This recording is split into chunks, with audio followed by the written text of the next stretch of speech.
وابستہ ہو جائے تو وہ وقت کے ولی کامل بن جائے، جن کی توجہات سے بگڑے ہوئے معاشروں میں انقلاب برپا ہو جائے۔ انہی لوگوں کے بارے میں کسی نے کیا خوب کہا ہے کہ یہی ہے جن کے سونے کو فضیلت ہے عبادت پر، یہی ہے جن کے سونے کو فضیلت ہے عبادت پر، انہی کی اتقاء پر ناز کرتی ہے مسلمانیں۔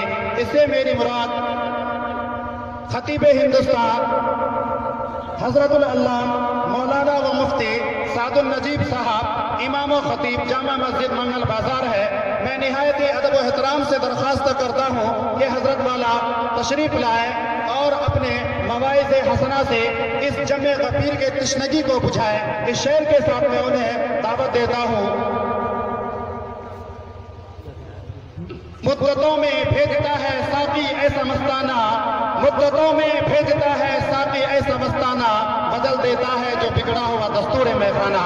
آپ حضرات کے سامنے جناب حضرت و مولانا مفتی سعد النجیب صاحب۔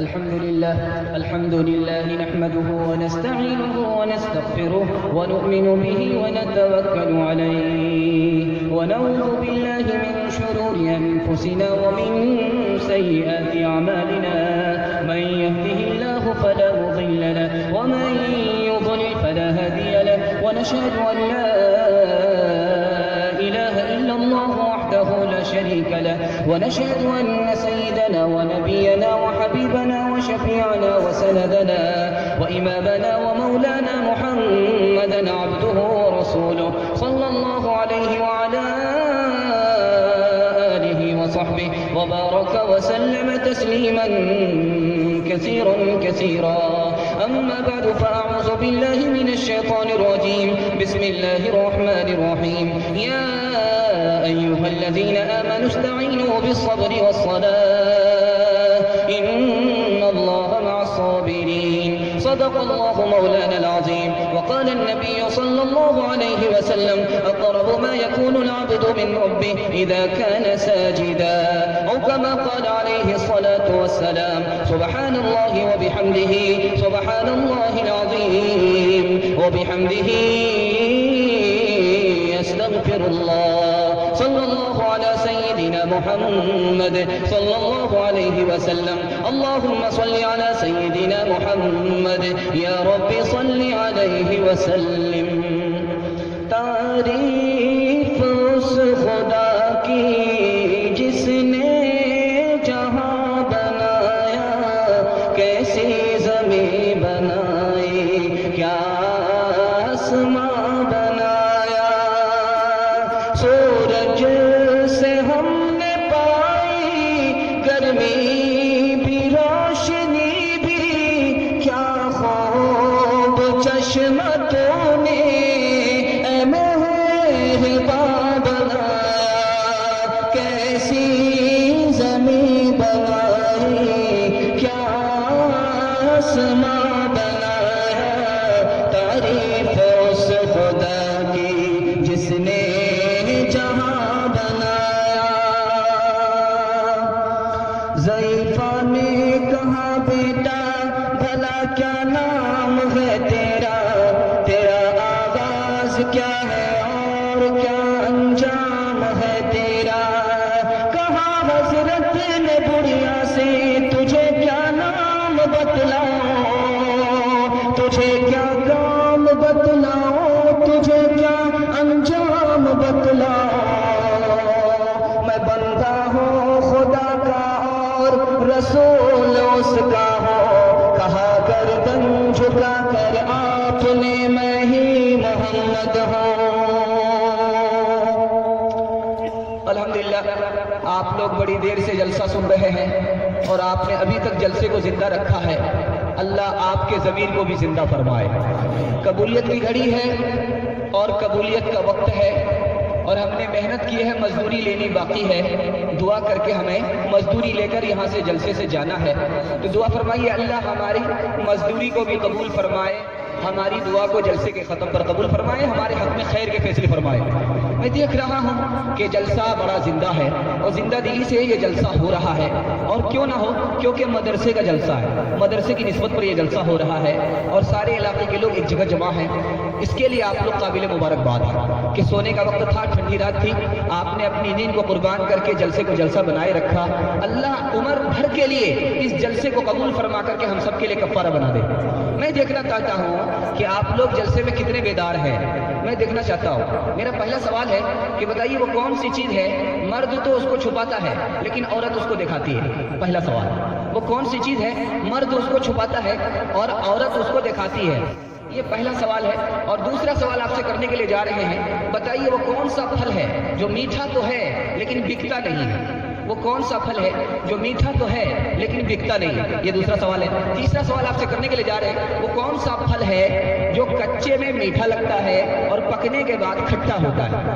یہ تیسرا سوال تھا. چوتھا سوال آپ سے کرنے کے لیے جا رہے ہیں, بتائیے وہ کون سی چیز ہے کہ غریب تو اس کو پھینکتا ہے اور امیر اس کو جیب میں رکھتا ہے.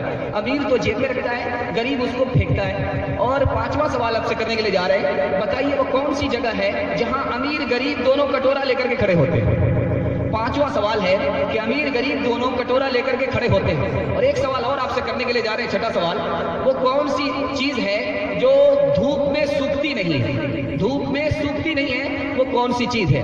اور ساتواں سوال آپ سے کرنے کے لیے جا رہے ہیں, وہ کون سی چیز ہے جو اندھی بھی ہے, گونگی بھی ہے, بہری بھی ہے لیکن سچ بات بولتی ہے. آخری سوال آپ سے کرنے کے لیے جا رہے ہیں, وہ کون سی چیز ہے جو کٹتی بھی ہے اور پیستی بھی ہے اور بٹتی بھی ہے لیکن اس کو کھایا نہیں جاتا, اس کو کھایا نہیں جاتا. یہ چند سوال آپ سے کیے جا رہے ہیں اور مجھے امید ہے کہ ایک سوال کا جواب تو اس اسٹیج سے آیا ہے, تو گویا کہ پورے مجمع کی طرف سے یہی کفارہ ہو گیا. میں بتانے کے لیے جا رہا ہوں کہ وہ کون سی چیز ہے جس کو مرد چھپاتا ہے اور عورت اس کو دکھاتی ہے. یہ پرس ہے, پیسے کا پرس ہے. پیسے کا جو پرس ہے, دیکھیے کہ مرد کہاں رکھتے ہیں, جیب میں رکھتے ہیں, اور عورت کہاں رکھتی ہے, گردن میں ڈال کر کے بیگ میں یا ہاتھ میں لے کر کے گھومتی رہتی ہے, اس میں پیسہ ہوتا ہے. تو یہی وہ سوال کا جواب تھا کہ مرد تو چھپاتا ہے, عورت دکھاتی ہے. میرا سوال تھا کہ وہ کون سا پھل ہے, میٹھا تو ہے لیکن اس کو بکتا نہیں ہے. یہ صبر کا پھل ہے, یہ صبر کا پھل ہے, میٹھا ضرور ہے لیکن بکتا نہیں ہے. تیسرا سوال تھا کہ وہ کون سا پھل ہے جو کچے میں میٹھا لگتا ہے اور پکنے کے بعد کھٹا لگتا ہے. یہ انناس ہے, انارس ہے. انارس ہے, اس پھل کو اگر کچے میں آپ کھائیں گے تو میٹھا لگے گا لیکن پکنے کے بعد کھائیں گے تو تھوڑا سا آپ کو کھٹا اور میٹھا لگے گا. اسی طرح ایک سوال اور تھا کہ بتائیے وہ کون سی چیز ہے جس کو غریب پھینکتا ہے اور امیر اس کو جیب میں رکھتا ہے. یہ ناک کا نیٹا ہے. ناک کا نیٹا دیکھیے, غریب اٹھایا پھینکا, اور امیر کو دیکھیے اگر رومال نکالا اور سمیٹ کر کے جیب میں رکھ لیا. اسی طرح ایک سوال اور تھا آپ سے کہ بتائیے وہ کون سی چیز ہے کہ دھوپ میں وہ سوکھتی نہیں ہے. انسان کا پسینہ ہے, دھوپ میں پسینہ نکلتا ہے لیکن پسینہ سوکھتا نہیں ہے, وہ ہوا سے سوکھتا ہے. یہ سوال تھا. ایک سوال اور آپ سے کیا جا رہا تھا, وہ کون سی چیز ہے اندھی ہے, بہری ہے, گونگی ہے لیکن سچ بولتی ہے. یہ آئینہ ہے. آئینہ پہ اپنی صورت لے کر کے جائیے تو وہی صورت ہے جو اصلی ہے, وہ صورت نہیں ہے جو نقلی ہے. گونگی ہے, بہری ہے, اندھی ہے. اور آخری سوال آپ سے تھا کہ وہ کون سی چیز ہے, کٹتی ہے, بٹتی ہے اور پیسی جاتی ہے لیکن کھائی نہیں جاتی. یہ تاش کا پتا. تاش کا پتا ہے کہ وہ کٹتا بھی ہے, بٹتا بھی ہے, پیسا بھی جاتا ہے لیکن کھایا نہیں جاتا. میں دیکھ رہا ہوں کہ بیدار تھوڑا ہے تھوڑا نہیں ہے. آپ کو بیدار ہونا, ہاتھ اٹھائیے انشاءاللہ. انشاءاللہ. ایک آدمی خواب میں دیکھ رہا ہے کہ میں اذان دے رہا ہوں. صبح کو اس نے تعبیر معلوم کیا کہ اس کا کیا مطلب ہوا, تو جواب دیا گیا تم کو حج نصیب ہوگا. قرآن میں ایک اذان حج کے لیے دیا گیا ہے. قرآن میں ایک اذان حج کے لیے دی گئی ہے, تم کو حج نصیب ہوگا. دوسرا آدمی آیا کہ میں نے بھی رات میں خواب دیکھا ہے کہ اذان دے رہا ہوں, تو کہا تمہارا ہاتھ کٹے گا کیونکہ چور کے لیے قرآن میں ایک اذان دی گئی. ایک آدمی نے خواب میں دیکھا کہ میں گورا ہوں، میرا چہرہ کالا ہو گیا۔ رات میں خواب دیکھ رہا ہے، گورا آدمی خواب دیکھ رہا ہے، گورا چپٹا ہے، خواب دیکھ رہا ہے کہ اس کا چہرہ کالا ہو گیا۔ تو کہا کہ تمہارے گھر بیٹا نہیں بیٹی پیدا ہوگی، کیونکہ بیٹی پیدا ہونے کے بعد سب کا منہ لٹکتا ہے۔ ایک آدمی نے خواب میں دیکھا کہ میری نسبندی ہو گئی ہے، میری نسبندی ہو گئی ہے، خواب میں دیکھ رہا ہے۔ تو جواب یہ ملا خواب یہ خواب اچھا نہیں ہے۔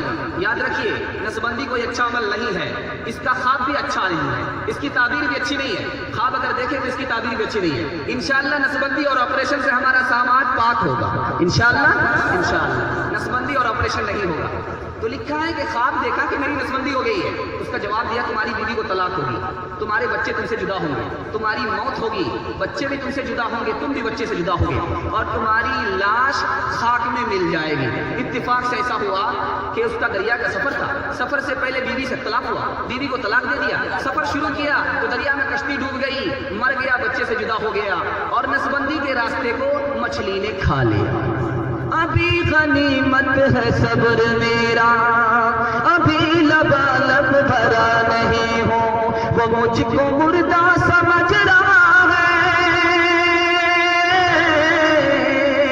وہ مجھ کو مردہ سمجھ رہا ہے، اسے کہو میں مرا نہیں ہوں، وہ کہہ رہا ہے کہ چند دنوں میں مٹا کے رکھ دوں گا نسل تیری، ہے اس کی عادت ڈرا،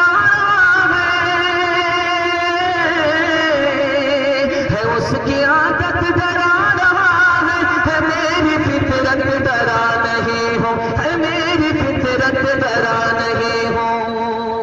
الحمدللہ پیغام کی حفاظت کرتے ہوئے جا رہے ہیں۔ میرا پہلا پیغام آپ کے نام آ رہا ہے، اس کی آپ حفاظت کریں گے تو انشاءاللہ اس جلسے کی حفاظت ہو جائے گی۔ پہلا پیغام آپ کے سامنے آ رہا ہے، شیطان سے حفاظت چاہیے تو میں وظیفہ بتا رہا ہوں، عمل کریں گے انشاءاللہ۔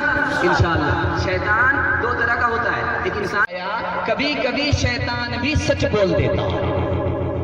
اگر آپ آیت الکرسی پڑھتے ہیں تو آپ کے گھر سے شیطان نکل جائے گا، کبھی نہیں آئے گا۔ سورہ بقرہ کی آخری آیت ہے، سورہ بقرہ کی آخری آیت ہے، سورہ بقرہ کی آخری آیت ہے لا یکلف اللہ نفسا الا وسعہا۔ اس آیت کو اگر آپ نے پڑھ لیا تو جو شیطان آپ کے گھر میں ہے وہ گھر سے نکل جائے گا، جو شیطان آپ کے گھر آنا چاہتا ہے وہ اپنا ارادہ بدل دے گا۔ کبھی کبھی شیطان سے حفاظت کس سے ہوتی ہے؟ وضو سے ہوتی ہے۔ اللہ کے رسول فرماتے ہیں انسان کو جو غصہ آتا ہے وہ کہاں سے آتا ہے؟ شیطان کی طرف سے۔ اور شیطان پیدا کس سے ہوا ہے؟ آگ سے۔ اور آگ کو بجھانے والی کون سی چیز ہے؟ وضو ہے۔ اگر آدمی باوضو رہے، باوضو سوئے تو شیطان سے حفاظت ہو جائے۔ کبھی کبھی گائے کو نظر لگ جاتی ہے، دودھ نہیں دیتی، کبھی کبھی بچے کو نظر لگ جاتی ہے اور بچہ دودھ نہیں پیتا۔ یہ نظر اترے گی کیسے؟ اس کا آسان طریقہ ہے آیت الکرسی پڑھیے اور سورہ فاتحہ پڑھیے، پانی پر دم کیجئے، بچے کو دم کر دیجئے، اللہ نظر بد سے گائے کی بھی حفاظت فرما دے گا، بچے کی بھی حفاظت فرما دے گا۔ ایک وظیفہ اور آسان، وہ کیا ہے؟ 3 مرتبہ اعوذ باللہ من الشیطان الرجیم پڑھیے، اور سورہ حشر کی آخری آیت ہے هو اللہ الخالق البارئ المصور۔ اس آیت کو آپ پڑھیے تو صبح سے لے کر کے شام تک شیطان سے حفاظت ہو جائے۔ آخری وظیفہ بتانے کے لیے جا رہا ہوں، بالکل آسان وظیفہ بتانے کے لیے جا رہا ہوں۔ فجر کی نماز انشاءاللہ ہم لوگ پڑھیں گے، انشاءاللہ جماعت سے پڑھیں گے۔ کچھ لوگ ہاتھ نہیں اٹھا رہے، کل تو جمعہ ہے بھائی، جمعہ میں تو پڑھتے ہی ہیں، سب لوگ تو پڑھتے ہی ہیں، چاہے نمازی رہے غیر نمازی رہے، سب تو پڑھتے ہی، کل تو جمعہ ہے۔ فجر کی نماز انشاءاللہ پڑھیں گے۔ فجر کی نماز پڑھنے کے لیے بیٹھے اور سلام سے فارغ ہوئے، اپنی جگہ کو چھوڑا نہیں، کسی سے بات کی نہیں، 10 مرتبہ قل واللہ احد پڑھ لیا تو صبح سے لے کر کے شام تک شیطان سے حفاظت ہو جائے۔ اونچے اونچے درباروں سے کیا لینا، ننگے بھوکے بیچاروں سے کیا لینا، اپنا مالک اپنا خالق افضل ہے، آتی جاتی سرکاروں سے کیا لینا، آتی جاتی سرکاروں سے کیا لینا۔ ایک مولوی صاحب کے یہاں وظیفہ تھا، فاتحہ تھا، تین طرح کا فاتحہ، 3 طرح کی فاتحہ تھی۔ ایک مولوی صاحب کے یہاں 3 طرح کی فاتحہ تھی، 1.25 روپے والی فاتحہ، 2.5 روپے والی فاتحہ اور 10.25 روپے والی فاتحہ۔ ایک غریب آیا تھوڑی سی کھیر لے کر کے آیا. مولوی صاحب سے کہا کہ مولوی صاحب میرے پاس پیسہ بھی کم ہے، کھانا بھی کم ہے، 100 روپیہ والی فاتحہ کر دیجیے. مولوی صاحب نے سوچا اگر 100 روپے والی فاتحہ ہوگی، میرے پاس تو پہلے سے مہمان 10 بیٹھے ہوئے، مہمانوں کا مسئلہ کیسے حل ہوگا. فاتحہ کر دیا اور فیس مانگنے کے لگے تو کہا کہ 10 روپے نکالو. کہا مولوی صاحب میں نے تو پہلے کہہ دیا تھا.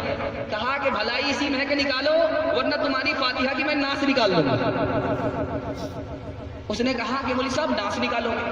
تو اپنے مہمانوں سے کہا مولوی صاحب نے کہ ہاتھ اٹھائیے، میں اس کے فاتحہ کی ناس نکالتا ہوں. قل اعوذ برب الناس اس کی فاتحہ کی ناس، ملک الناس اس کی فاتحہ کی ناس، الہ الناس اس کی فاتحہ کی ناس. وہ آدمی بھاگا گیا کہ مولوی صاحب میری فاتحہ کی ناس مت نکالیے، میں 10 روپے لے کر کے آ رہا ہوں. وہ جلدی سے آیا، 10 روپے لا کر کے دے دیا مولوی صاحب کو. کہا کہ مولوی صاحب آپ نے میری فاتحہ کی ناس نکال دی، واپس لے لیجیے. کہا بڑا عقل مند آدمی معلوم ہوتا ہے. تو کہا کہ مہمانوں سے کہا ہاتھ اٹھائیے کہ میں اس کے فاتحہ کی ناس واپس لیتا ہوں. تو کہا کہ القاریہ ملقاریہ. ایک آدمی کے رات میں درد ہوا دانت میں، تو کسی مولوی صاحب کے پاس آیا اور کہنے لگا کہ دیکھیے دانت میں درد ہے. کہا کہ 5000 روپے جمع کرو، میں ایسی جھاڑ پھونک کروں گا کہ درد کبھی نہیں لوٹ کر کے آئے. اب مصیبت میں تو گدھا کو بھی واقع کرنا پڑتا ہے. اس نے 5000 روپے جمع کیا اور گیا. لیکن مولوی صاحب نے کہا ایک شرط ہے، یہ درد کبھی واپس نہیں آئے گا اگر بندر کا خیال دل میں نہیں لاؤ. صبح تک درد نہیں چھوٹا، 5000 روپے بھی گئے. صبح کو جب شکایت لے کر کے آیا کہ مولوی صاحب آپ 5000 روپے بھی لے لیے، میرا درد چھوٹا نہیں. تو کہا کہ میں نے کہا تھا کہ نہیں کہ بندر کا خیال دل میں نہیں لانا، اس لیے درد تمہارا نہیں چھوٹا. ایک امام صاحب نے نماز پڑھائی تو سورہ فاتحہ پڑھ دیا، اس کے بعد آگے سورت یاد لی. تو کیا کہتے ہیں؟ اعوذ باللہ من الشیطان الرجیم، اعوذ باللہ من الشیطان الرجیم، اعوذ باللہ من الشیطان الرجیم. بار اعوذ باللہ من الشیطان الرجیم پڑھ رہے ہیں. اب پیچھے مقتدی نے سوچا کہ آخر امام صاحب کو ہو کیا گیا ہے، اعوذ باللہ من الشیطان الرجیم بار پڑھ رہے. ایک منہ پھٹ مقتدی تھا، اس نے کہا کہ امام صاحب شیطان کا کوئی قصور نہیں ہے، گناہ آپ کا ہے کہ آپ کو آگے یاد نہیں ہے. اونچے اونچے درباروں سے کیا لینا، ننگے بھوکے بیچاروں سے کیا لینا، اپنا مالک اپنا خالق افضل ہے. آتی جاتی سرکاروں سے کیا لینا، آتی جاتی سرکاروں سے کیا لینا. تیسرا پیغام آپ کو سنانے کے لیے جا رہے ہیں. الحمدللہ پیغام کی آپ حفاظت کر رہے ہیں، پیغام کو آپ دھیان سے سن رہے ہیں. اگر پیشاب پاخانے کی حاجت ہو تو پھر یہاں سے اٹھ کر کے چلے جائیے گا. اگر جلسہ سننے کی طبیعت نہ ہو پھر بھی یہیں سو جائیے گا تاکہ ہم کو محسوس ہو کہ یہ سونے والا بھی جلسہ سن رہا. تیسرا پیغام آپ کو دینے کے لیے جا رہے ہیں کہ ہمارے پاس 2 دولت بہت بڑی ہے. پہلی دولت اسلام ہے، دوسری دولت ایمان ہے. ایمان کی حفاظت کریں گے، اسلام کی قدر کریں گے. اسلام کی قدر کرنی ہے اور ایمان کی حفاظت کرنی ہے. یعقوب علیہ السلام کا انتقال ہو رہا ہے، بیٹے کو جمع کیا، کہا کہ بیٹا میں اس سے پہلے نہیں مروں گا جب تک کہ تم مجھے وعدہ نہ دے. تو بیٹوں نے کہا وعدہ دیجیے. تو کہا کہ وعدہ دو، میں جیوں گا تو اسلام پر جیوں گا، مروں گا تو ایمان پر مروں گا. اس وعدے کے بعد تب حضرت یعقوب علیہ السلام انتقال فرمایا. ہم جب جنازہ پڑھتے ہیں تو غور کرتے ہیں، جب چوتھی تکبیر پر آتے ہیں تو کیا کہتے ہیں؟ اللہم من احییتہ منا فاحیہ علی الاسلام ومن توفیتہ منا فتوفہ علی الایمان. اے اللہ جس کو بھی تو زندہ رکھنا اسلام پر زندہ رکھنا، اے اللہ جس کو بھی موت دینا ایمان پر موت دینا. ہمارا مردہ جب قبر میں جاتا ہے، اتارا جاتا ہے تو کیا پڑھا جاتا ہے؟ بسم اللہ وعلی ملت رسول اللہ. تو اسلام کی قدر کرنی ہے اور ایمان کی حفاظت کرنی ہے انشاءاللہ. ایک آدمی آیا، پہلی دفعہ نماز پڑھنے کے لیے مسجد آیا، اس کا جوتا چوری ہو گیا. اب وہ تلاش کرنے لگا تو بڑی مشکل سے کلیسا تھا بغل میں یہودی کا، وہاں جا کر کے جوتا ملا. تو جوتا سے کہتا ہے، ارے کم وقت تیرا ناس ہو، میں تو اسلام لا کر کے مسلمان ہو گیا اور تو یہودی بن گیا. بدنصیب انسان وہ ہے جو موت سے پہلے تیاری نہیں کرتا. پہلی پہچان. بدنصیب انسان کی دوسری پہچان، موت کے وقت میں توبہ کرتا ہے. بدنصیب انسان کی تیسری پہچان، موت کے بعد دوبارہ دنیا میں آنے کا مطالبہ کرتا ہے. یہ ممکن ہی نہیں ہے. جو خوش نصیب انسان ہے اس کی 3 پہچان ہے. پہلی پہچان یہ ہے وہ موت سے پہلے موت کی تیاری کرتا ہے. دوسری پہچان ہے موت کے وقت میں جلدی کرتا ہے کہ مجھے اللہ کے پاس جلدی لے چلو. خوش نصیب انسان کی تیسری پہچان یہ ہے کہ موت کے وقت میں وہ خوش ہوتا ہے کہ اب میری ملاقات میرے نبی سے ہوگی. مرنے والے ہمارے محتاج، ہم مرنے والے کے محتاج. وہ اس نقطے کو ذرا غور سے سنیے گا. مرنے والے جو مر گئے وہ ہمارے محتاج اور ہم ان کے محتاج. حدیث میں آتا ہے جب انسان کی عمر 40 سال ہوتی ہے اور وہ نیک ہوتا ہے تو اللہ اس کے حساب کو آسان کر دیتا ہے. جب اس کی عمر 60 سال ہوتی ہے اور وہ نیک ہوتا ہے تو اللہ اس کو اپنے قریب کر لیتا ہے. جب اس کی عمر 70 سال ہوتی ہے اور وہ نیک ہوتا ہے اللہ اپنی محبت کا اعلان کر دیتا ہے. جب اس کی عمر 80 سال ہوتی ہے تو اللہ تعالیٰ فرشتوں سے کہتا ہے اس کے گناہ کو مت لکھو، اس کی نیکی کو لکھو. جب اس کی عمر 90 سال ہوتی ہے وہ نیک ہوتا ہے تو اللہ تعالیٰ یہ فرماتا ہے کہ اس کو اپنے خاندان کی سفارش کا، شفاعت کا حق دے دو. اب بتائیے ہمارے جتنے مردے دنیا چھوڑ کر کے چلے گئے ہم ان کی سفارش کے محتاج ہیں کہ نہیں ہیں؟ اور مردہ ہمارا محتاج ہے کہ ہم ان کے لیے دعا کریں گے تو ان کے لیے سہارا ہوگا. انشاءاللہ دعا کریں گے. ان کے لیے صدقہ کریں گے تو وہ ان کے لیے سہارا ہوگا. انشاءاللہ صدقہ کریں گے. ان کے لیے فدیہ دیں گے ان کے لیے سہارا ہوگا. فدیہ کیا مطلب ہے؟ نماز چھوڑی ہے، روزہ چھوڑا ہے تو صدقہ فطر کے برابر دانہ نکالیں گے، یہ فدیہ. وقف کریں گے، مدرسہ میں زمین وقف کریں گے، مسجد میں زمین وقف کریں گے، یہ ان کے لیے سہارا ہوگا انشاءاللہ. ایک سہارا کیا ہے؟ قربانی کا مہینہ آ رہا ہے، ان کے نام سے نفلی قربانی کریں گے، یہ ان کے لیے سہارا ہوگا انشاءاللہ. آخری سہارا کیا ہے؟ حج کا زمانہ آ رہا ہے، ان کی طرف سے حج بدل کریں گے. فنا کے بعد بھی مجھ کو ستا رہا ہے کوئی نشان قبر کا، میرا مٹا رہا ہے کوئی نشان قبر کا. اے خدا مجھ کو تھوڑی سی زندگی دے دے، اداس میرے جنازے سے جا رہا ہے کوئی اداس میرے. ایک اہم نقطے کی طرف اشارہ کرنے کے لیے جا رہا ہوں، آپ لوگ دھیان سے سن رہے ہیں، ذرا دھیان سے سنیے گا. ایک آدمی رات میں خواب دیکھ رہا ہے جنازے کا، ایک آدمی رات میں خواب دیکھ رہا ہے قبر اور قبرستان کا، ایک آدمی رات میں خواب دیکھ رہا ہے کفن کا، ایک آدمی خواب میں دیکھ رہا ہے کہ میں مر گیا ہوں، ایک آدمی خواب میں دیکھ رہا ہے کہ زندہ ہو گیا ہوں، ایک آدمی خواب میں دیکھ رہا ہے کہ مردہ رو رہا ہے، ایک آدمی خواب میں دیکھ رہا ہے کہ مردہ لال کپڑے میں ہے، مردہ ہرے کپڑے میں ہے، مردہ کالے کپڑے میں ہے، مردہ نیلے کپڑے میں ہے. اس نقطے کو میں بتانے کے لیے جا رہا ہوں، ذرا دھیان سے اس کی حفاظت کیجیے گا. ایک آدمی خواب میں دیکھ رہا ہے کہ میں کفن دیکھ رہا ہوں، خواب اچھا نہیں ہے، اس کے یہاں حرام مال ہے، حرام مال سے توبہ کرنا چاہیے. ایک آدمی خواب میں دیکھ رہا ہے جنازہ اٹھ رہا، خواب بہت اچھا ہے، اس کو عزت ملے گی، اس کی روزی میں برکت ہوگی، اس کو رتبہ ملے گا. ایک آدمی خواب میں دیکھ رہا ہے قبر اور قبرستان کو، خواب اچھا نہیں ہے، یہ جیل جائے گا، جلدی سے اللہ سے معافی مانگ لے. ایک آدمی خواب میں دیکھ رہا ہے کہ میں مر گیا ہوں، خواب اچھا نہیں ہے، اس کا مطلب ہے اس کا ضمیر مردہ ہو چکا ہے، اس کو دین دھرم سے کوئی مطلب نہیں رہا. ایک آدمی خواب میں دیکھ رہا ہے کہ میں زندہ ہو گیا ہوں، میں زندہ ہو گیا ہوں، یہ خواب بہت اچھا ہے، اس کا مطلب ہے پہلے یہ نیک کام نہیں کرتا تھا، اب یہ نیک کام کرنے والا بن گیا. ایک آدمی خواب میں دیکھ رہا ہے کہ مردہ رو رہا ہے، مردہ دانت کے درد سے رو رہا ہے، مردہ سر کے درد سے رو رہا ہے، مردہ ہاتھ کے درد سے رو رہا ہے، مردہ پیر کے درد سے رو رہا ہے. اس کا کیا مطلب ہوا؟ تو لکھا کہ دانت کے درد سے رو رہا ہے تو اس کا مطلب ہے وہ غیبت کرتا تھا اور قبر میں غیبت کا سوال ہوا ہے. اگر سر میں درد ہے اس کی وجہ سے مردہ رو رہا ہے، اس کا مطلب تکبر کرتا تھا اور تکبر کا سوال قبر میں ہوا ہے. اگر بازو کے درد سے رو رہا ہے اس کا مطلب ہے یہ بھائی کے ساتھ انصاف نہیں کرتا تھا اور قبر میں اس کا سوال ہوا ہے، اس وجہ سے رو رہا ہے. اگر پہلو میں درد ہے اس کا مطلب بیوی کے ساتھ انصاف نہیں کرتا تھا. اگر پیٹھ میں درد ہے اس کا مطلب ماں باپ کے ساتھ انصاف نہیں کرتا تھا. اگر پیر میں درد ہے اس کا مطلب پڑوسی کے ساتھ انصاف نہیں کرتا تھا. اندھیری رات کو تاریک اور سناٹے، قمر کی قبر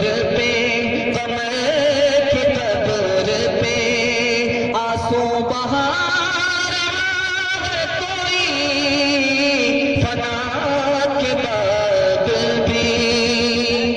اب اس کو ذرا زور سے غور سے سنیے گا. ایک آدمی رات میں خواب دیکھ رہا ہے کہ مردہ لال کپڑے میں سفید کپڑے میں ہے، مردہ سبز کپڑے میں ہے، ہرے کپڑے میں ہے، مردہ نیلے کپڑے میں ہے، اس کا کیا مطلب ہوتا ہے؟ اگر خواب میں دیکھتا ہے کہ مردہ ہرے کپڑے میں ہے، اس کا مطلب ہے یہ اس کو شہادت ملی ہے یا شہادت کا ثواب ملا، یہ مرنے والا یا تو شہید ہوا ہے یا اس کو شہادت کا ثواب ملا، خواب اچھا ہے۔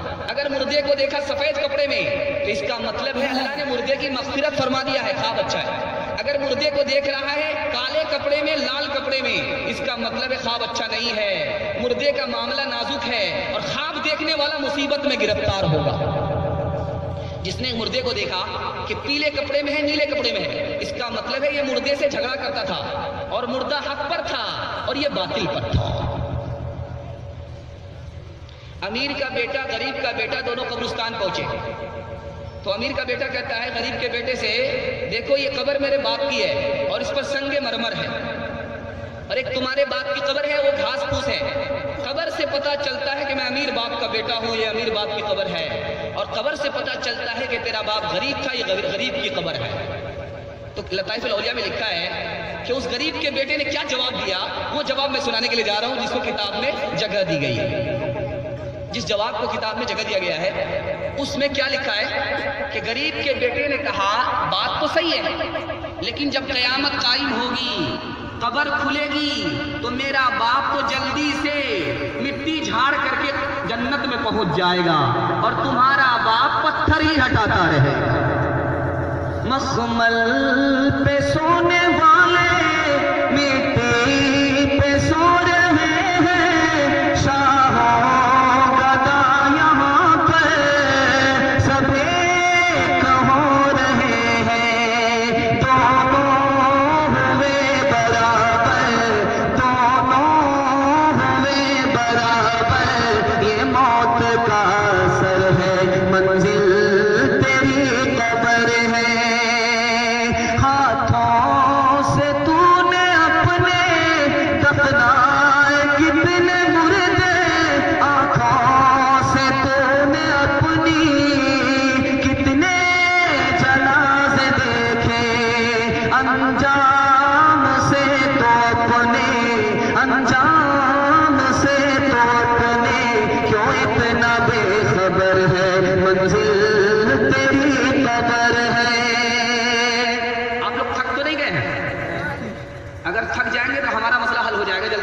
راستہ نکلے گا۔ ایک پیغام آپ کو اور دینے کے لیے جا رہے ہیں بچوں کے حوالے سے، انشاءاللہ اس پیغام کی آپ حفاظت کریں گے، ہاتھ اٹھائیے انشاءاللہ۔ انشاءاللہ بچوں کے حوالے سے آپ کو پیغام دینے کے لیے جا رہے ہیں۔ ہمارا بچہ کیسا ہو؟ زین العابدین جیسا بچہ ہو۔ ہمارا بچہ کیسا ہو؟ امام غزالی جیسا بچہ ہو۔ ہمارا بچہ کیسا ہو؟ اپنی ہستی کو مٹا کر کے بلند مقام پر پہنچنے والا۔ یہ تین مثالیں آپ کے سامنے آ رہی ہیں۔ اس کے بعد میں بتانے کے لیے جا رہا ہوں کون سا بچہ آگے چل کر کے بڑا بنے گا، کون سا بچہ آگے چل کر کے چھوٹا بنے گا۔ امام زین العابدین جیسا ہمارا بچہ ہو۔ چولہے کے برابر میں ایک بچہ بیٹھا ہوا ہے، رو رہا ہے۔ پوچھنے والے نے کہا کیوں روتے ہو؟ تو کہا کہ اس چولہے میں لکڑی جاتی ہے اور لکڑی سے آگ جلتی ہے، اس لکڑی کو دیکھ کر کے، آگ کو دیکھ کر کے مجھے رونا آ رہا ہے۔ کہا کہ کیا مطلب ہوا؟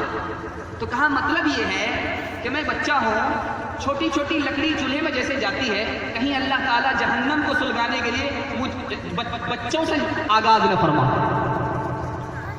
کہا کہ بچے نہیں جائیں گے۔ تو کہا میں اپنی ماں کو دیکھتا ہوں کہ جب آگ جلاتی ہے تو پہلے چھوٹی لکڑی ڈالتی ہے، اس کے بعد موٹی لکڑی ڈالتی ہے، کہیں اللہ کے یہاں یہی ترتیب ہو گئی تو مجھے پہلے جانا پڑے گا، بعد میں جوانوں کو جانا پڑے گا۔ ہمارا بچہ خوف خدا رکھے تو ایسے ہی جیسے کہ زین العابدین۔ ہمارا بچہ کیسا ہو؟ امام غزالی جیسا۔ ایک بادشاہ نے مدرسہ بنایا، سوچا کہ دیکھ کر کے آتے ہیں کہ مدرسے کے کیا حال ہے۔ ایک بچے سے پوچھا کہ بیٹا پڑھ لکھ کر کے کیا بننا چاہتے ہو؟ کہا میں قاضی بننا چاہتا ہوں۔ کہا کہ بیٹا پڑھ لکھ کر کے کیا کرنا چاہتے ہو؟ تو کہا کہ میں گورنر بننا چاہتا ہوں۔ کہا پڑھ لکھ کر کے کیا کرنا چاہتے ہو؟ کہا میرا باپ بادشاہ ہے، میں بادشاہ بننا چاہتا ہوں۔ ایک آخری بچے سے پوچھا کہ بیٹا تم کیوں پڑھنا چاہتے ہو؟ کہا میں اس لیے پڑھنا چاہتا ہوں کہ میں یہ معلوم کرنا چاہتا ہوں خدا کس کام سے راضی ہوتا ہے اور خدا کس کام سے ناراض ہوتا ہے۔ کہا کہ تمہاری وجہ سے یہ مدرسہ آج باقی ہے، ورنہ تو میں اس پر کل بلڈوزر چلا دیتا ہوں۔ آج ہمارا بچہ کیسا ہو؟ امام غزالی جیسا۔ ہمارا بچہ کسی کو مٹا کر کے آگے نہیں بڑھے گا، ہمارا بچہ اپنی ہستی کو مٹا کر کے آگے بڑھے گا، وہ بچہ آگے بڑھ کر چل کر کے بڑا ہوگا۔ ایک استاد نے بلیک بورڈ پہ ایک لمبی لکیر کھینچ دیا اور بچوں سے کہا کہ میری لکیر کو چھوٹی کرو، میری لکیر کو چھوٹی کرو، لیکن مٹانا نہیں۔ اب سارے بچے کو سمجھ میں نہیں آ رہا، استاد کی لکیر بڑی ہے، اس کو مٹانے کے لیے بھی نہیں کہا جا رہا ہے، پھر اس کو کیسے چھوٹی کریں؟ ایک بچہ سمجھدار تھا، کھڑا ہوا، اس نے پینسل لی اور لمبی لکیر کھینچ دیا، بادشاہ سے بھی، استاد سے بھی لمبی لکیر کھینچ دیا، استاد کی لکیر چھوٹی ہو گئی، بچے کی لکیر بڑی ہو گئی۔ تو استاد نے کہا کہ بیٹا دوسرے کو مٹا کر کے آگے مت بڑھنا، اپنی ہستی کو مٹا کر کے آگے بڑھنا۔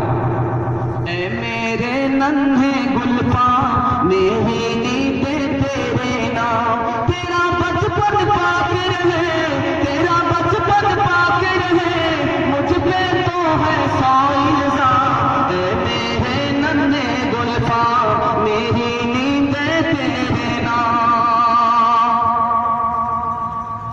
ایک بچے سے کسی نے پوچھا کہ بیٹا تیرے ہاتھ میں کیا ہے؟ اس کے ہاتھ میں کتاب تھی، تو کیا کرتا ہے؟ اس سے غفلت دور ہوتی ہے، اس سے ذہن کبھی ہوتا ہے، اس سے وحشت دور ہوتی ہے، محبت پیدا ہوتی ہے۔ تو کہنے والے نے کہا یہ بچہ تو بچپن میں پیشانی کی آنکھ سے زیادہ دل کی آنکھ کو استعمال کرتا ہے، یہ آگے چل کر کے بہت بڑا بنے گا۔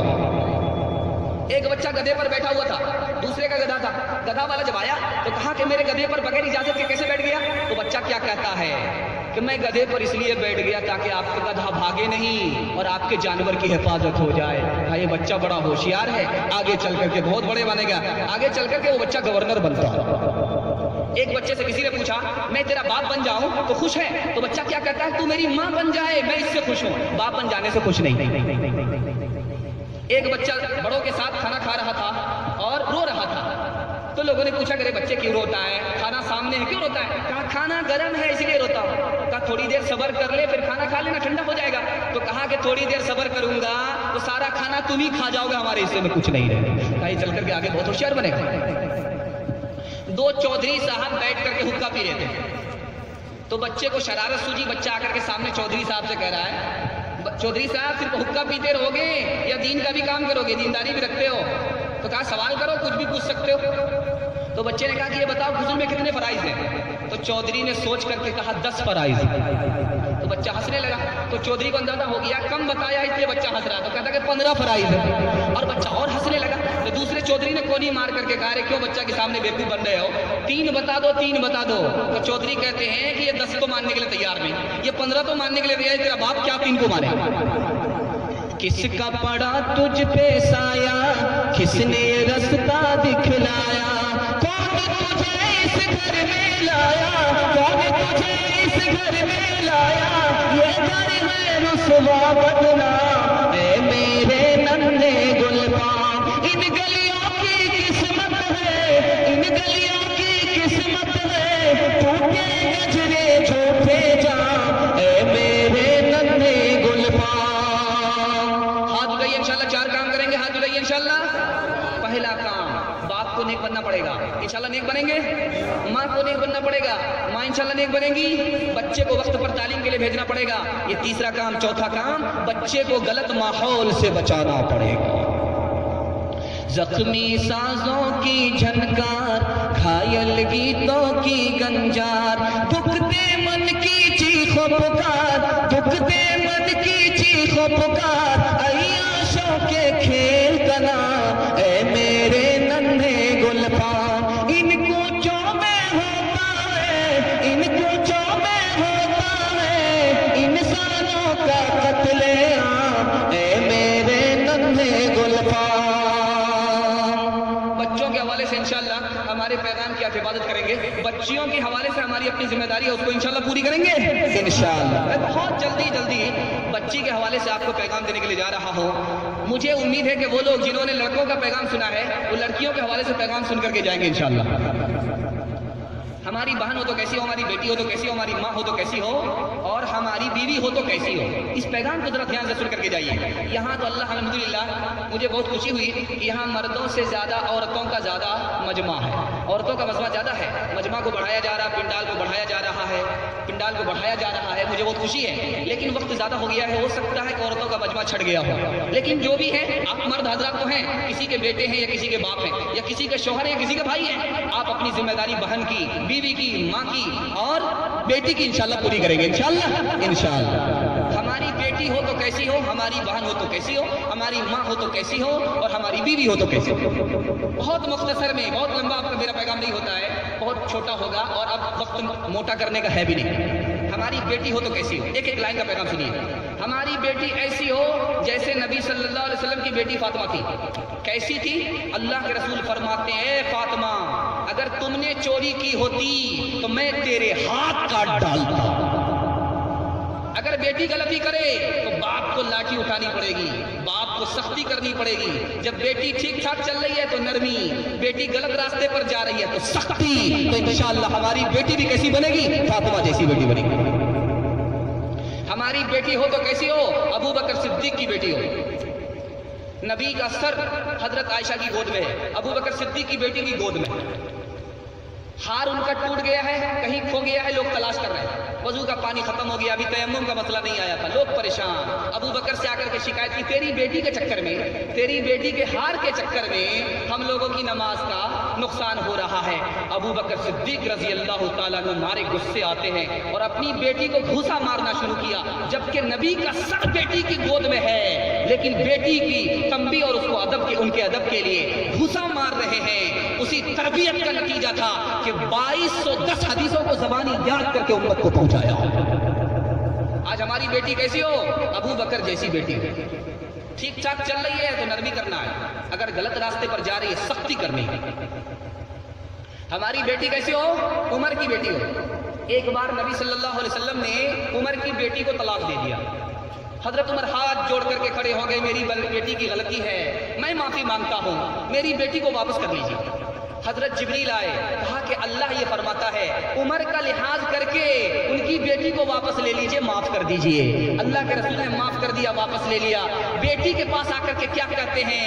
اے میری پیاری بیٹی، تم نے ایک بار غلطی کی، نبی نے تمہیں طلاق دیا، میرا لحاظ کر کے تمہیں معاف کر دیا، واپس لے لیا۔ اگر آئندہ نبی کو ناراض کیا اور طلاق پڑی، عمر بھر میں تم سے بات نہیں کروں گا۔ ہماری بیٹی آتی ہے سسرال سے شکایت لے کر کے، مجھے سسر پریشان کرتے ہیں، ساس پریشان کرتے ہیں اور مجھے شوہر پریشان کرتے ہیں، تو آپ کی کیا ذمہ داری ہے؟ بیٹی کا ہاتھ پکڑیے اور لے کر کے سسرال جائیے، ساس سسر کے سامنے ہاتھ جوڑ کر کے کھڑے ہو جائیے، غلطی میری بیٹی کی ہے اور معاف کر دیجئے، میں معافی مانگتا ہوں، یہ عمر کی سنت ہے۔ آج معاملہ الٹ گیا، بیٹی جب شکایت کرنے کے لیے آ رہی ہے، ہمارے پاس آتی ہے تو بیٹی کا ہاتھ پکڑ کر کے ہم کہاں جاتے ہیں؟ کچہری جاتے ہیں کہ اب تو میں باپ سے بھیٹ کرا دوں۔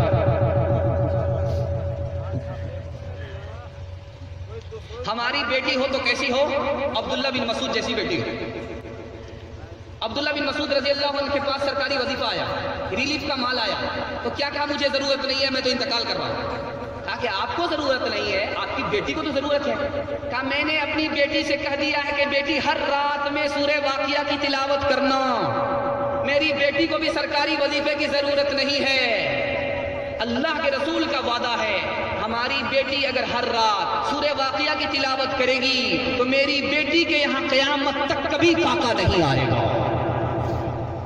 اونچے اونچے درباروں سے کیا لینا، ننگے بھوکے بیچاروں سے کیا لینا، اپنا مالک اپنا خالق افضل ہے، آتی جاتی سرکاروں سے کیا لینا۔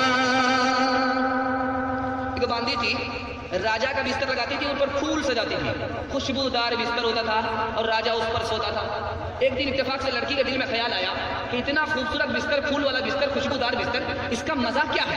تھوڑا سو کر کے دیکھنا چاہیے، ابھی تو بادشاہ نہیں آ رہے ہیں، تھوڑا سو کر کے دیکھتے کیسا مزہ ملتا ہے۔ لڑکی جو سو گئی تو پیارا پیارا بستر تھا، خوشبودار بستر تھا، نیند آ گئی، سوتی ہی رہ گئی۔ اب بادشاہ جو آئے تو دیکھا تو اچھا نوکرانی میرے بستر پر سو رہی ہے، ہنٹر لیا اور دو چار درے دیے، لڑکی رونا شروع کرتی ہے، لڑکی ہنسنا شروع کرتی ہے۔ تو بادشاہ نے کہا کہ تمہیں چوٹ لگی، میں نے کوڑا مارا اس لیے رو رہی ہے، یہ تو سمجھ میں آ رہا، لیکن ہنستی کیوں ہے؟ تو لڑکی کا جواب سنیے، وہ میں سنانے کے لیے جا رہا ہوں، ذرا دھیان سے سنیے گا۔ رات بہت ہو چکی ہے، میں آپ کا زیادہ وقت نہیں لینا چاہ رہا ہوں، لیکن آپ ذرا دھیان سے سنیے گا، موٹا موٹا چھوٹا چھوٹا پیغام آپ کے سامنے آ رہا ہے۔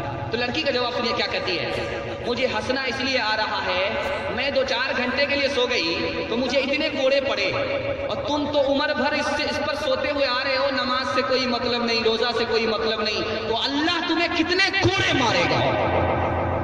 تعلیم عورتوں کو بھی دینی ضرور ہے، دینی ضرور ہے، لڑکی جو بے پڑھی ہو تو وہ بے شعور ہے، بے شعور ہے، اس نے معاشرت میں سراسر فطور ہے، سراسر فطور ہے، اور اس میں والدین کا بے شک قصور ہے، بے شک قصور ہے۔ بیٹی کیسی ہو وہ پیغام آ چکا ہے۔ اب یہ پیغام تھوڑا سا اور مختصر سنیے، ہماری بیوی ہو تو کیسی ہو۔ انشاءاللہ آپ لوگ زیادہ تھک تو نہیں گئے ہیں؟ تھک جائیے گا تو بتا دیجیے گا، کون عقل مند بتائیں گے تو ہم کو تھکا کر کے تب جائیں گے۔ ہماری بیوی ہو تو کیسی ہو، یہ میں بتانے کے لیے جا رہا ہوں۔ ایک ایک لائن کا پیغام ہے، پرچی مت بڑھائیے بھائی، ہمارا پیغام ہمارا بیان موٹا ہو جائے گا، بڑا ہو جائے گا۔ ٹھاکر نامی لڑکا جس کے ڈر سے تمہارا، اچھا نائی کا لڑکا، اچھا انشاءاللہ۔ تو میں کہنے کے لیے جا رہا تھا ہماری بیوی ہو تو کیسی ہو۔ ہماری بیوی حضرت ابراہیم کی بیوی ہو، بیابان میں سنسان جگہ میں ایک ماں کو ایک دودھ پیتے بچے کو چھوڑ دیا ہے اور جا رہے ہیں۔ تو بیوی نے کہا کہ کہاں چھوڑ کر کے جا رہے ہو؟ یہ سنسان میں، یہ بیابان میں، جہاں کوئی کا کوئی۔ تو بڑھیا اندر گئی مارے غصے کے، ہانڈی لا کر کے رکھ دیا کہ مدینہ کو صاف کر ہی چکے لوگ، مکہ بھی صاف کر دو۔ اب مولوی صاحب پھنس گئے کہ ہوشیاری سے نکلنا چاہتے تھے، یہاں تو حماقت سے پھنس گئے، اب ہانڈی کو بھی صاف کرنے لگے۔ اس کے بعد بڑھیا کو غصہ آیا، کتنا بے شرم بول رہی ہے، کتنا کھائے گا، سب کچھ تو صاف کر کے رکھ دیا۔ اس کے بعد پلٹا دیا کہ لو حجر اسود کو بھی چاٹ لو۔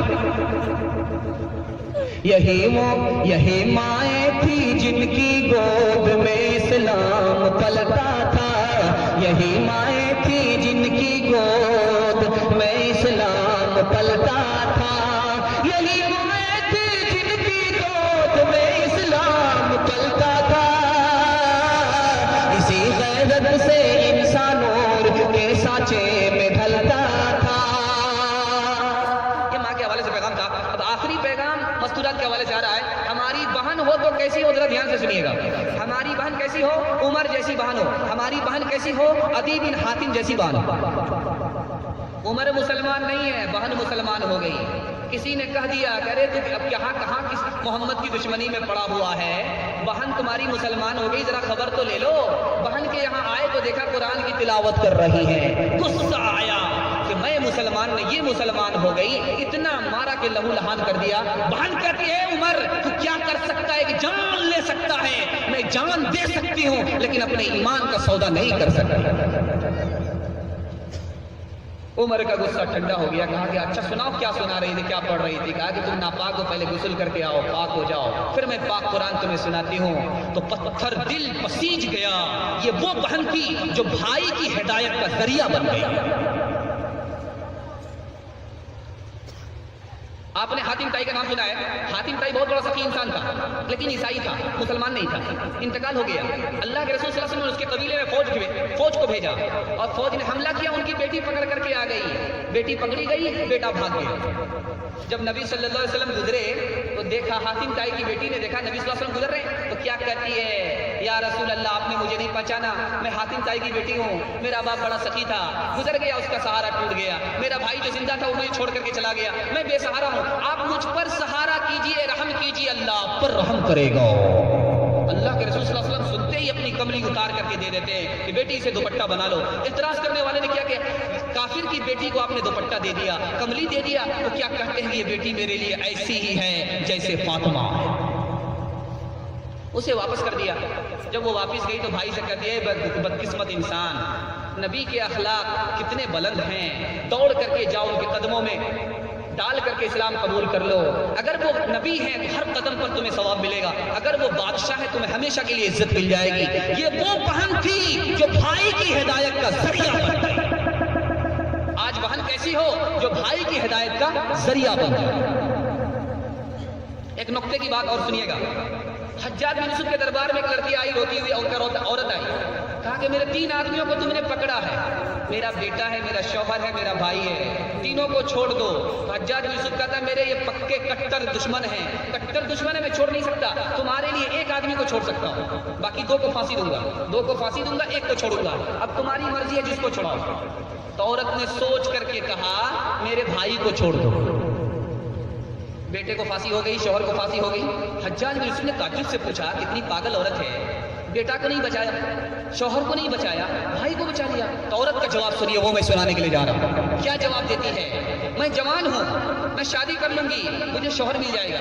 میں جوان ہوں, اللہ نے اگر فضل کیا مجھے بیٹا بھی مل جائے گا, لیکن میرے ماں باپ مر چکے ہیں, بھائی نہیں آئے گا. بھائی کا بھائی رہے گا رہزن, حقیقی بیٹی ہے ماں کی دشمن.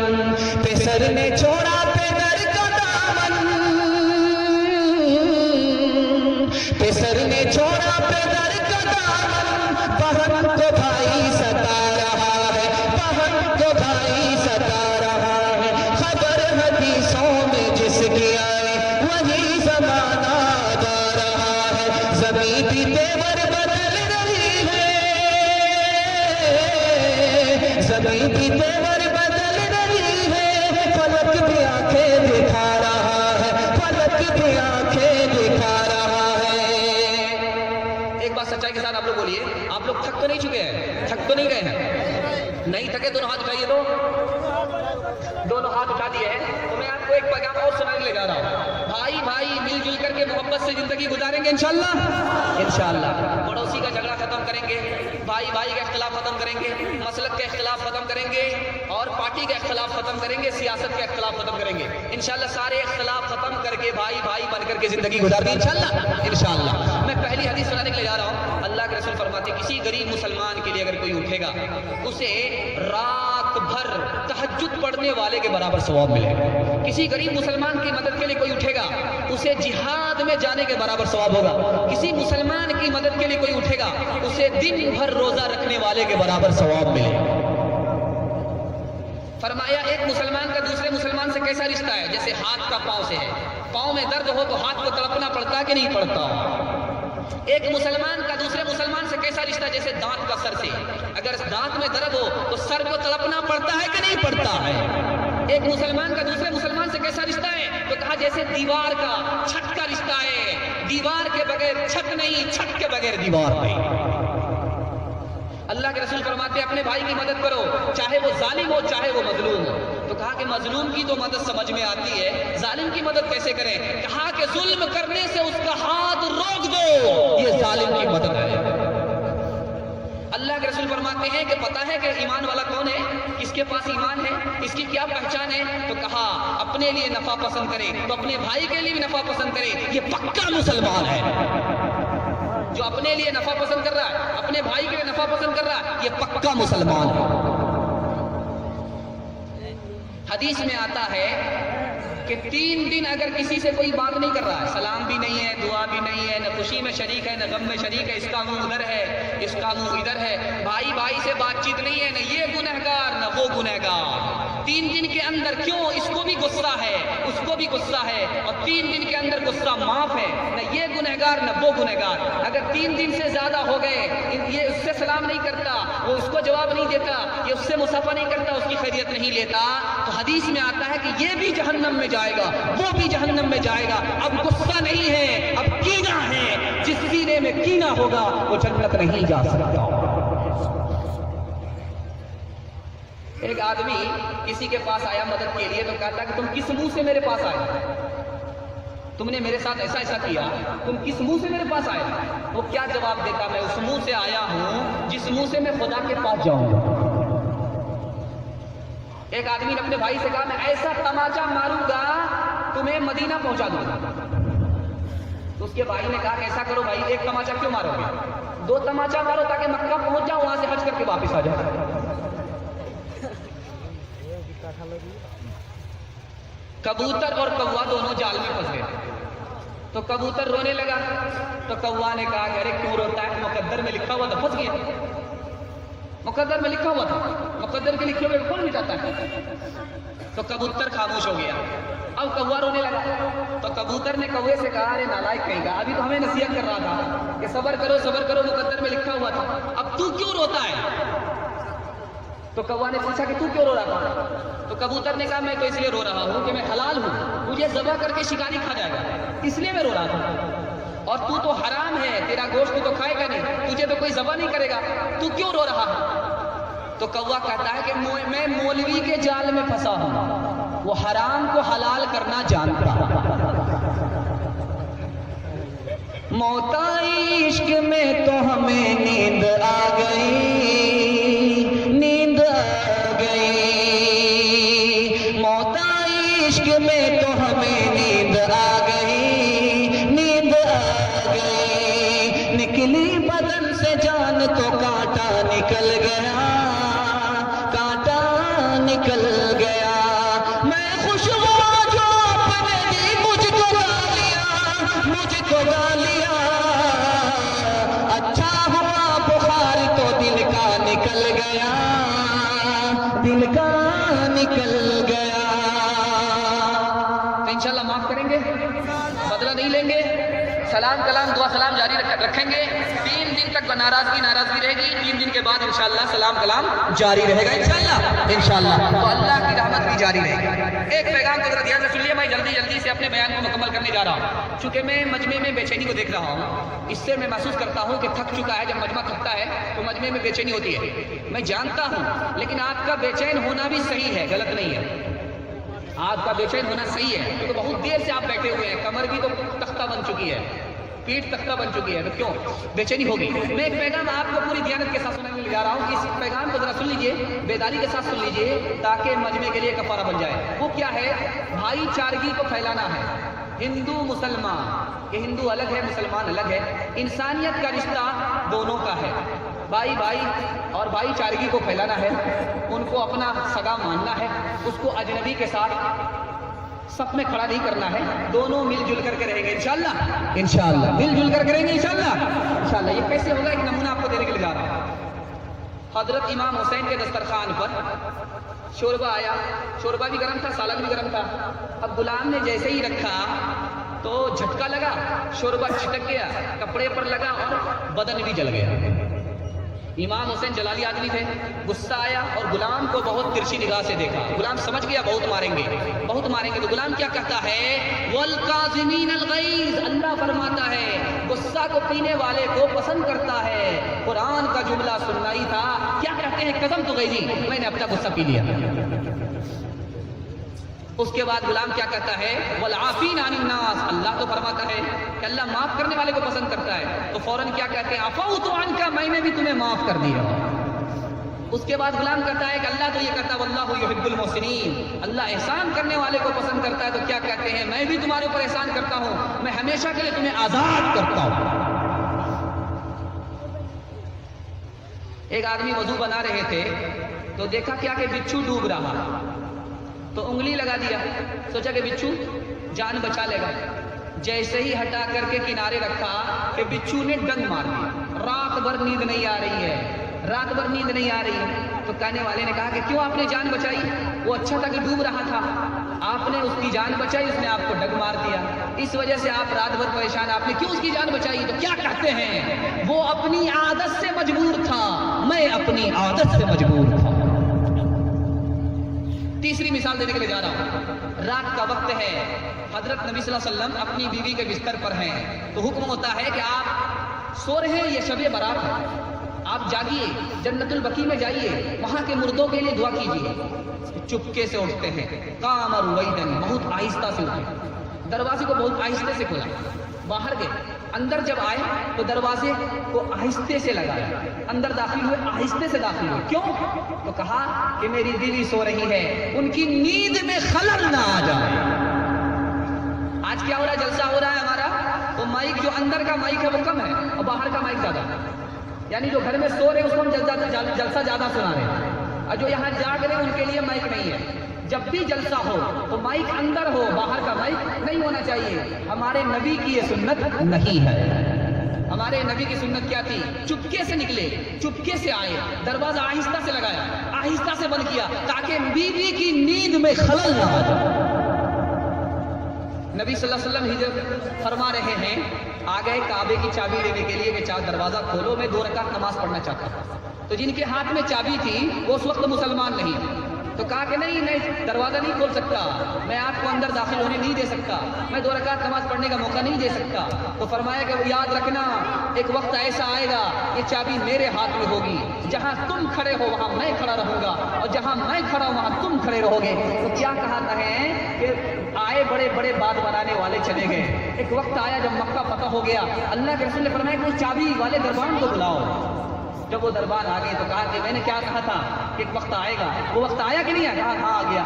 اب کیا کیا جائے؟ اب تجھے مارا جائے یا چھوڑا جائے؟ تو انہوں نے کیا کہا؟ اخ کریم نبی کریم، آپ تو بڑے مہربان نبی ہیں، بڑے مہربان بھائی ہیں، آپ کہاں ہمیں مار سکتے ہیں؟ آپ ہمیں مار نہیں سکتے، آپ ہمیں معاف کر سکتے ہیں. اللہ کے رسول نے فرمایا یہ چابی لو اور قیامت تک تمہارے خاندان میں یہ چابی رہے گی، کوئی اس چابی کو تم سے لے نہیں سکتا.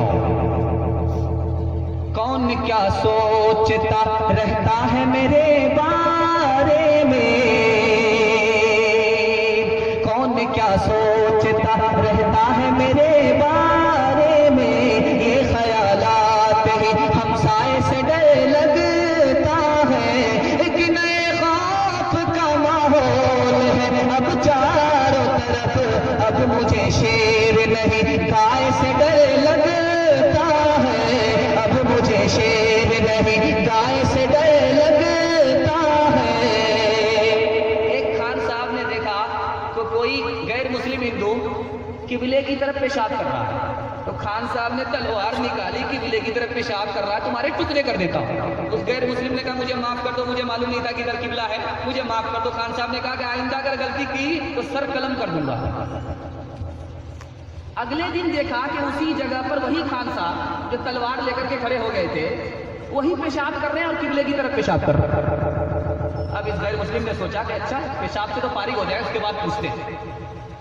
جب خان صاحب پیشاب سے فارغ ہو گئے تو پوچھا کہ کل تو ہماری جان لے رہے تھے، میں قبلے کی طرف پیشاب کر رہا تھا، آج تو آپ خود قبلے کی طرف پیشاب کر رہے ہیں. تو خان صاحب کیا جواب دیتے ہیں؟ قبلہ میرے باپ کا ہے کہ تیرے باپ کا ہے؟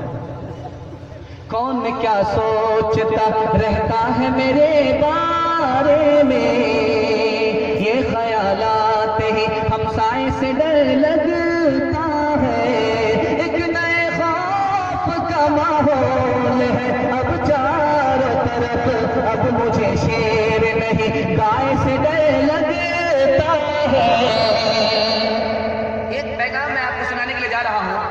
اگر آپ کو کوئی پیغام یاد نہ ہو، میرا یہ پیغام اگر آپ نے یاد کر لیا تو عمر بھر کے لیے آپ جلسہ کے لیے قبول ہو جائے گا. ہاتھ اٹھائیے، انشاءاللہ اس کی حفاظت کریں گے انشاءاللہ. یہ سب سے اہم پیغام ہے جو آپ کو دینے کے لیے جا رہا ہوں، سب سے اہم.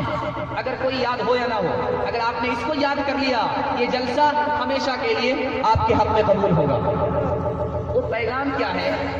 آپ چوک پر بیٹھتے ہیں، چوراہے پہ بیٹھتے ہیں، چائے کی دکان میں بیٹھتے ہیں، پان کی دکان میں بیٹھتے ہیں، آپ کو 4 کام سے کوئی مطلب نہیں رکھنا. انشاءاللہ ہاتھ اٹھائیے، انشاءاللہ 4 کام سے کوئی مطلب نہیں رکھنا. اے بابو چھوڑ دو جلسہ ختم ہونے والا ہے. 4 کام سے آپ کو کوئی مطلب نہیں ہوگا. چائے کی دکان میں بیٹھیے، پان کی دکان میں بیٹھیے، خوب بات کیجیے، لیکن 4 کام سے آپ کو کوئی مطلب نہیں. پہلا کام، سیاست سے آپ کو کوئی مطلب نہیں ہونا چاہیے. پہلا کام انشاءاللہ. حالات حاضرہ سے آپ کو کوئی مطلب نہیں ہونا چاہیے. دوسرا کام انشاءاللہ. تیسرا کام، بحث و مباحثہ میں نہیں پڑھنا ہے انشاءاللہ. چوتھا کام، مسئلے مسائل میں نہیں پڑھنا ہے. آپ کل سے اس پر عمل کر لیجئے، آپ کو اس کا فائدہ کل سے دکھائی دے گا.